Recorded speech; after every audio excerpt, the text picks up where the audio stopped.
Okay, are we done making RPGs now? Can we go back to what made us great? Yes? Thank you. A few moments later. I'm sorry, did you say something, Falco? Is that the best you can do? My thoughts exactly. In my halfway point video, I talked about Assassin's Creed Mirage, and I described the Assassin's Creed franchise as compelling, interesting, immersive, impactful, satisfying, and other words such as that. Now, I'm very self-conscious, so I watched it back and I thought, man, was I too repetitive with some of these words?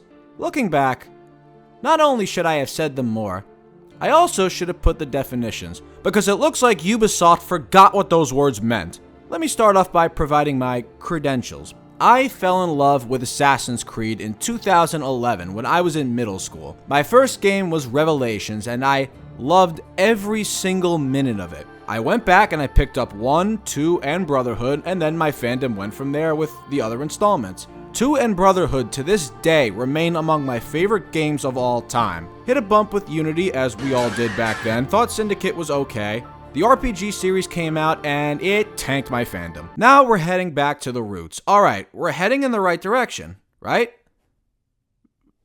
Right? The best way I can describe Assassin's Creed Mirage for all you fantasy football fans out there is set and forget. In fantasy football, when you have players like Tyreek Hill, Derrick Henry, Travis Kelce, Garrett Wilson, you can plug them into your lineup and forget that you did, because you know those guys are going to give you great production.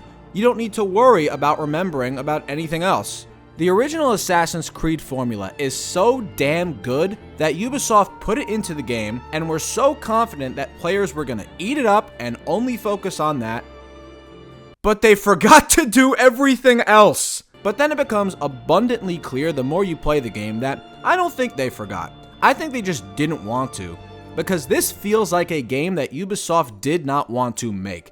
Everything from gameplay animations to combat to story to side content, I can barely sense any passion while playing this game. Ubisoft seems so focused on making generic RPGs that somehow make lots of money that when Valhalla received the amount of criticism that it did, they were forced to make a pivot. They were forced to say, oh crap, our fans are getting tired of this. Wait, what was that DLC we were going to make? Screw it. Just put it out there as a main game. Make it like the old games. That should buy us some time before Jade comes out, right?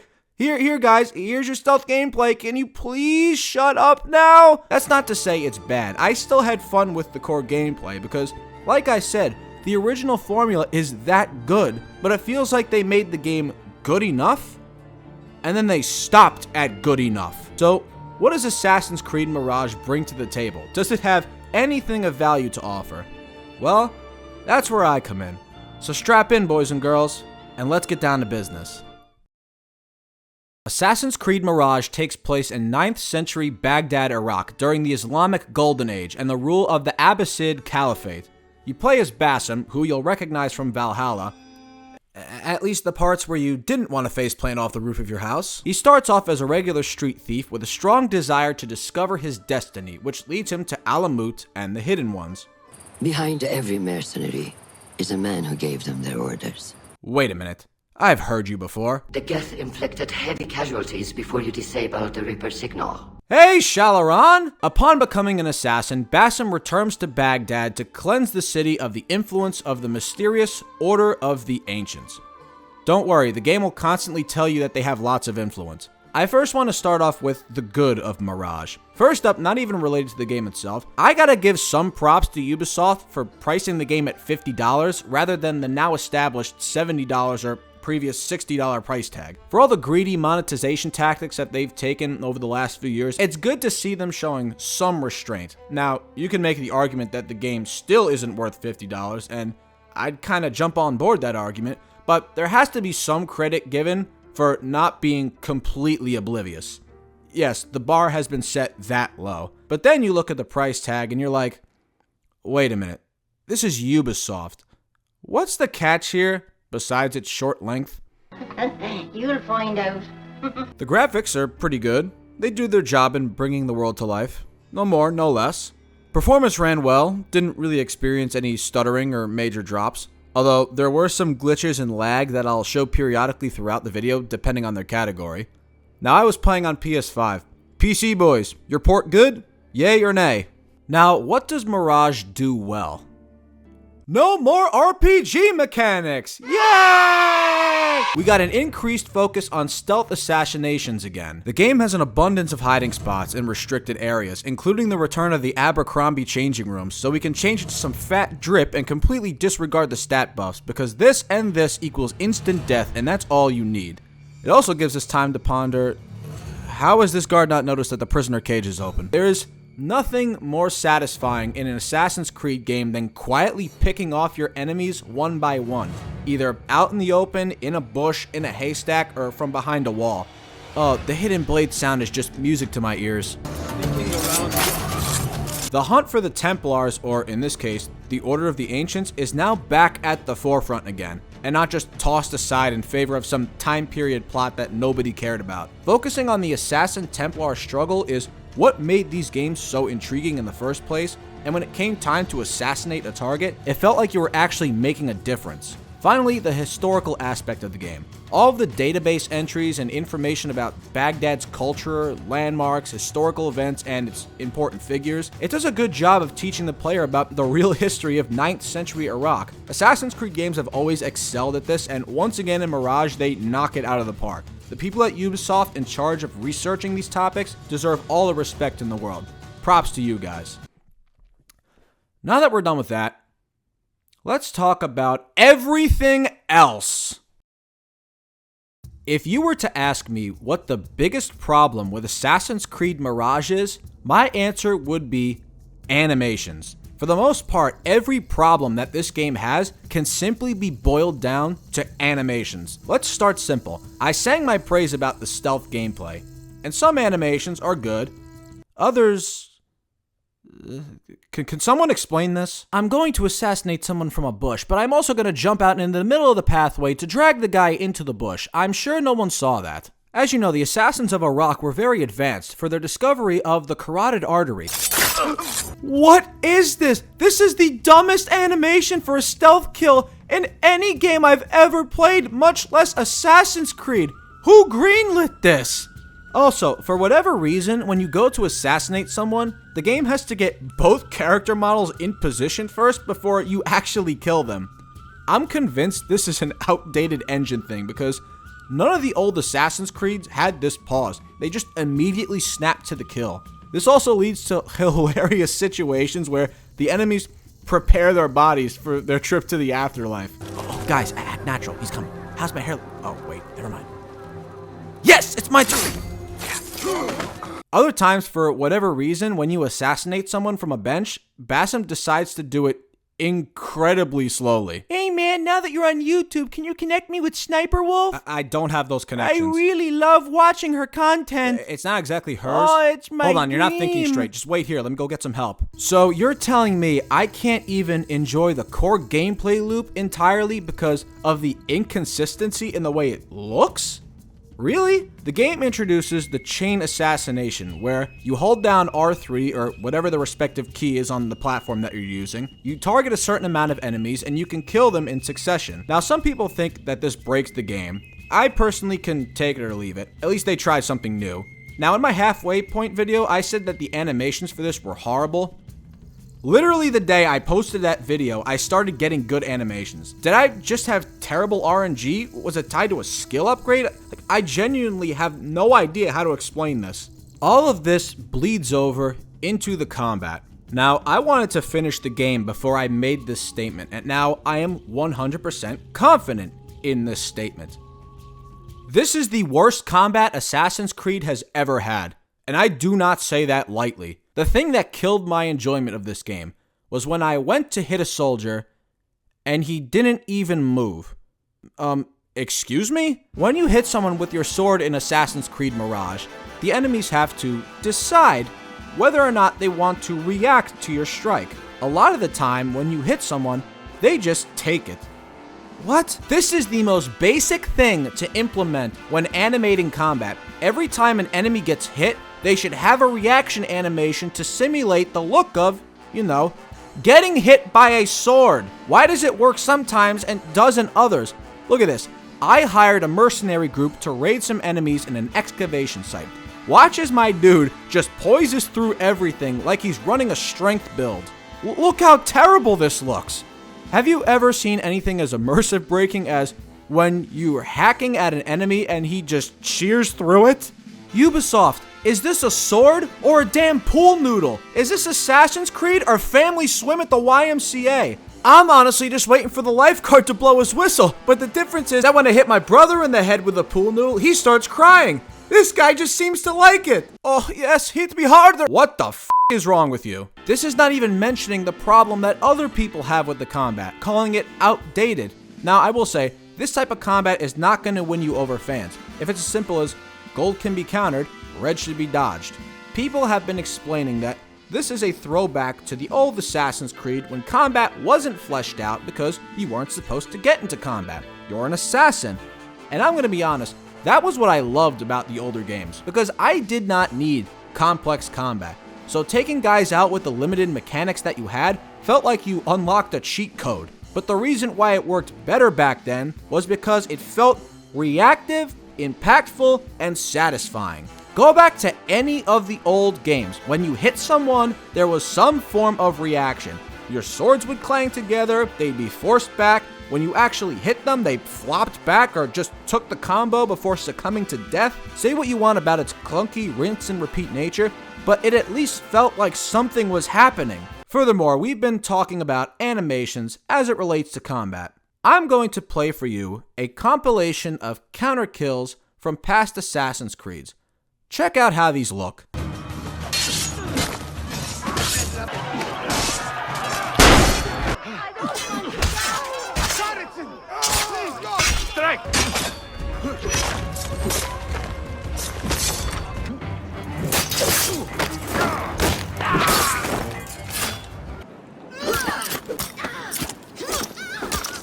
You get the picture.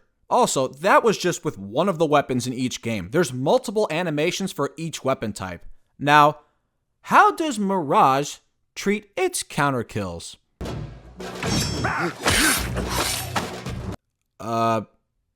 Okay. Well, what about the other ones? Please tell me there's a third. Are you kidding me? I know he's not supposed to be a master warrior, but you just saw how the other games handled their counter kills. You didn't even take the time to make a cool finishing animation? The one thing that makes counter kills satisfying? This is what you come up with? But wait, hold on. Oh my god, this looks better. Much more flashy. Too bad it's at the end of combat. Why are these not also included in the normal counter kills? Is there a budget on the copy-paste key? Someone please explain this to me. If all the animations were in this vein, I wouldn't even be bringing this up. I'd be saying that the combat is serviceable. But if you're gonna have simplistic combat such as this, you have to emphasize the kill. Otherwise, there's no tension and no impact, and the game feels like it's sleepwalking. How do I, a fan of this franchise, know this stuff better than the developers who freaking showed it to me? I have nothing good to say about the combat, and the animations serve to drag it down even more. I can't believe I'm saying that about an Assassin's Creed game made in 2023, but here we are. It's a damn disgrace. Okay, now that I just took a sip of water and screamed into a pillow for 10 seconds straight, what else do we got? Well, let's just go rapid fire on some of these before we get to the story. The world of Baghdad does indeed feel alive and lived in. However, as I continued to play, I started to feel that something was missing. And I think that something is more unique background noise, either soundtrack or different environmental sounds.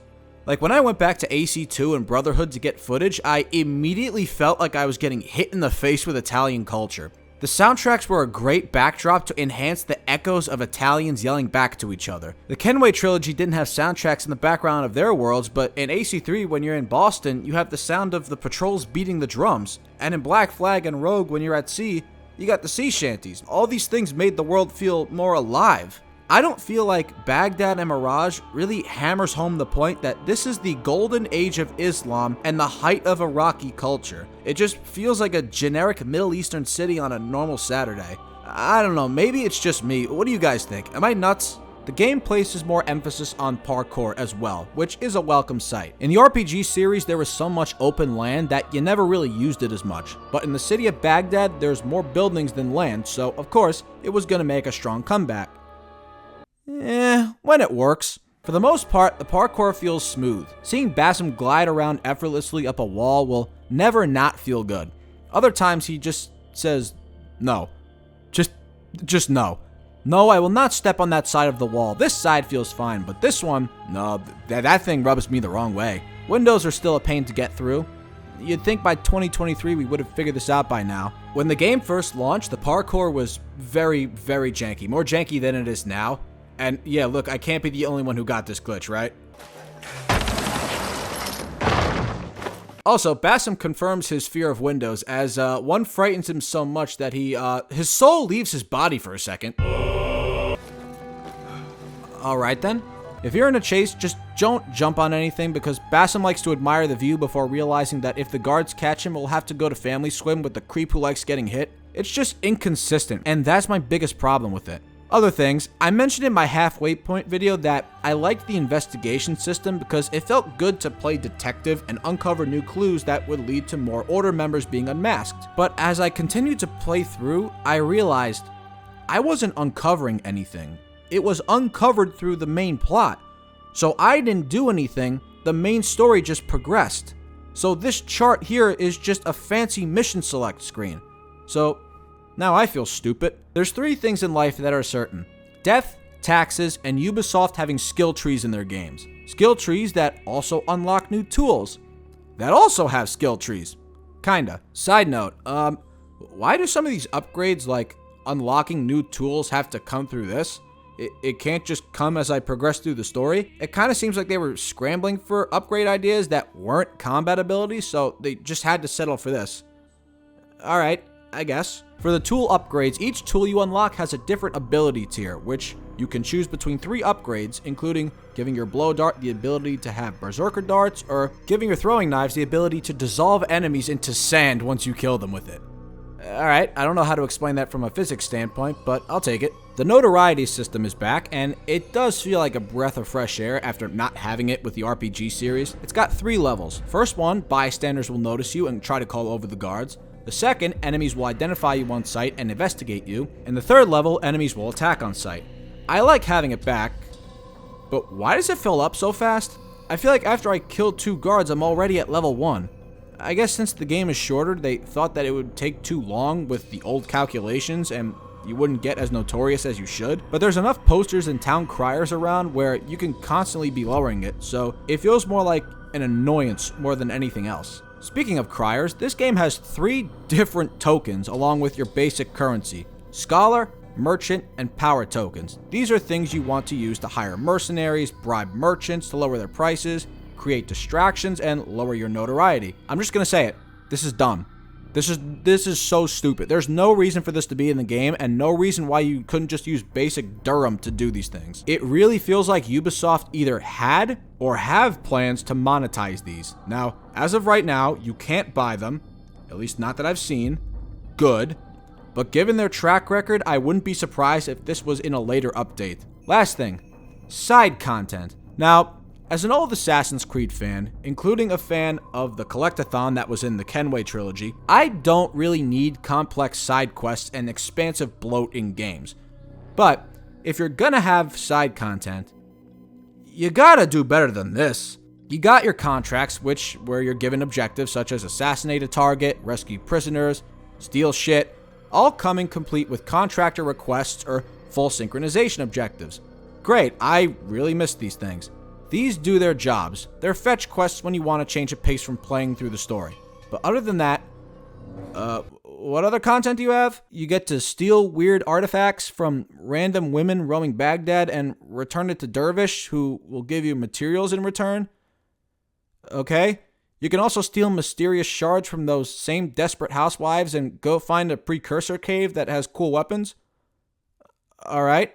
you got the Tales of Baghdad. I'm sorry, guys. Please, what are the Tales of Baghdad? Can we even call these side quests? At least they're funny, like when you pressure a little kid into jumping off a tower. Or when you retrieve a fancy-looking jar for a woman from a locked house and she just throws it in the most clunky animation I've seen for this action. Ubisoft literally looked at the Pan side quest from Witcher 3 and they said, "Oh my god, this is the best thing I've ever seen. We need this in here." The difference is, that was a joke quest. This is meant to be taken seriously. Remember the Assassin Tombs in AC2 or the Homestead missions in 3? Yep, we're not getting any of that caliber stuff here. Jeremy, I swear to God, if you don't jump off that tower, I'm telling Mom you spent $500 on Genshin Impact. No! I hope getting Ganyu was worth it, buddy. No, please, no. Judging by the noises coming from your room at night, I think it was worth it. Holy crap, I was just joking. You are dedicated. So now we get to the story, the last-ditch effort to provide interesting content. Help me, Bassem Ibn Ishaq, you're my only hope. Now, in my halfway point video, I said that 10 hours through, I was struggling to call this a story because it was so bare bones, and I was begging to be proven wrong in the latter half of the game.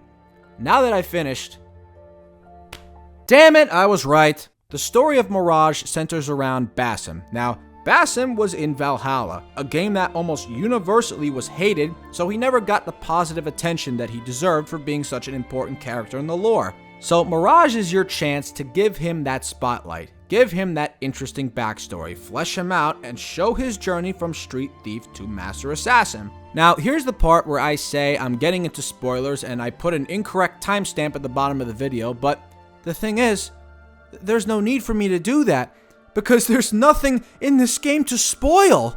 For being such an important character in the lore, Bassem is not presented in an interesting light at all. There's nothing compelling about him. I never found myself caring about any of his motivations, and I certainly never cared about anyone else around him. The writing for this game is very low tier. There's times in the game where his relationships could have been more fleshed out with other characters, but it just gets thrown by the wayside. Like, there's something that happens with his companion very early on. He gets really mad at them and says he never wants to see them again. But later on when they reunite, he's just like, "Oh, hey, fancy seeing you here." When he really should be like, "I meant what I said, get the hell out of my sight." And then you can spend the game rebuilding their relationship. You see what I mean? Things like that would add some depth to the story. But the game instead tries, very poorly I might add, to add a non-issue. Like Bassem having a conflict that he's not actually having. If you are truly free, why the struggle within? What do you mean? There is no struggle. I see that what you think is at war with what you feel. You will never find truth if you are not first truthful with yourself. No man can see what another thinks. There's also a moment in the story where he's riding with one of the side characters, Ali, and he tells Bassem that you say you're free, but you're still serving somebody. And he's just like, "You wouldn't understand." Really? That was a layup. You can have him use that line to actually start creating some doubt that everyone is accusing him of having. The game does one interesting thing with Bassem where throughout the game he's haunted in his dreams by this monster called a Jinni, which also haunts him every time he kills a member of the Order of the Ancients. But this is essentially a side plot until the last, 15 minutes! The entire plot up till that point is just centered around the hunt for the Order.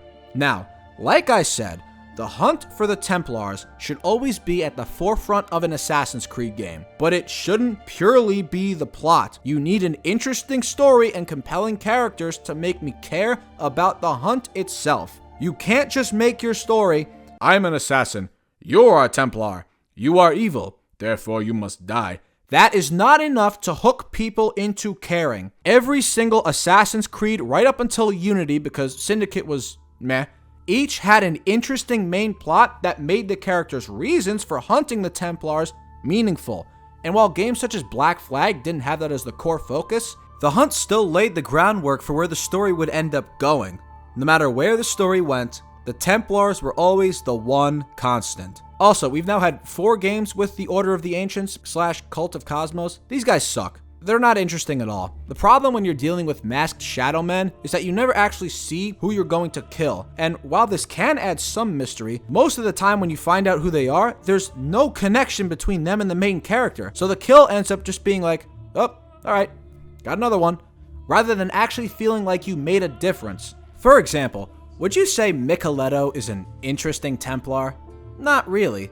But he's Cesare's hitman, and you see him kill a politician, which immediately establishes him as a threat in the grand scheme of things. Which makes you think, okay, if I take this guy out, it's gonna put a dent in their plans because Cesare won't be able to assassinate his political opponents anymore. Sticking with Brotherhood, the Templars burst through Monteregione at the beginning of the game. Boom, boom, boom, boom, boom. There's your Templars. You see their faces. Now let's spend the next few sequences setting up their characters. There's nothing like that here because you never see your target's face until right before you kill them. And no matter how many monologues Bassam has before the mission starts, there's no weight to anything.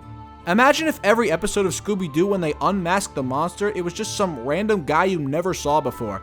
You'd be like, wait, what? That was kind of underwhelming. That is exactly what you get with the Order, which is what you're dealing with the majority of the game when Ginny Weasley isn't invading Bassam's dreams. You think Ubisoft would figure this out after doing it so well for years, but they seem content with just staying with this format, and it hasn't felt good hunting down the Order once. So again, I will reiterate, why do I care about this conflict? Because some faceless guy burned a couple books and didn't even finish the job? Why should I care about Bassam? Because he's got too much hair on his Ginny Gin Gin? You gotta give me something to get invested in, and I'm given nothing. Oh, until it's all over. Wonderful. Wonderful, guys. Great job. Phenomenal. 10 out of good. What a waste of time. As I said earlier, I've been an Assassin's Creed fan for half my life, so I don't feel good at all incinerating it like this. Yeah, I've made jokes throughout the video, but that's mostly to cover up the pain I'm feeling at the sight of seeing my favorite franchise through my teen years just decay into something I don't even recognize anymore. Now, I slightly touched on something earlier, but didn't harp on it for a reason that I will explain now. Mirage was originally supposed to be a DLC to Valhalla before Ubisoft decided to turn it into a full-fledged Assassin's Creed game. So people that not necessarily defend it, but explain it like, this was made with the B team on a AA budget. It was never going to be good. Oh, well, that makes total sense. I never thought of it that way. You're right. You're completely right. My apologies. There's just one problem with that. Assassin's Creed Rogue was made in 8 months by the skeleton teams at Ubisoft because the major studios were working on Unity. And that game is better in every single category than this one, which had a 2-year development cycle and came out a little less than a decade later. I don't want to hear that as an excuse. I'm not saying you should do an 8-month crunch time, but if that team accomplished that much in that short amount of time, what do you have to show me after 2 years? Seriously, answer me. What the hell were you doing for 2 years? I guess I just have to come to the conclusion that this is no longer my Assassin's Creed. I can't get invested in a franchise that the developers themselves aren't even invested in creatively, only to make money. This may be the last Assassin's Creed I buy until they get their shit together. It's a shame that over the last 7 years, we only got one great Assassin's Creed game, and it was Ghost of Tsushima. Assassin's Creed used to be 100% badass. Now it's just 100% mid. I don't feel good about this, guys. I really don't. But Assassin's Creed Mirage gets a 5 out of 10. So thank you guys so much for watching if you have watched all the way through. I'm genuinely not happy about saying any of this towards Assassin's Creed, but luckily I have seen people who are having fun with the game and the core gameplay loop, which genuinely makes me happy that the core gameplay that Assassin's Creed used to have and was built upon is still loved by fans. And I want Ubisoft to continue with this formula. I don't think they're going to, but in this installment with Assassin's Creed Mirage, that's all they had, and that just was not enough. And I'm saying this as a longtime fan. So what do you guys think? Let me know in the comments, because once again, I am a madman. But most importantly, drop a like on the video and smash that subscribe button for the ZD boy who gives you reviews this damn good. Alright everybody, once again, thanks so much for watching, and I'll see you all next time.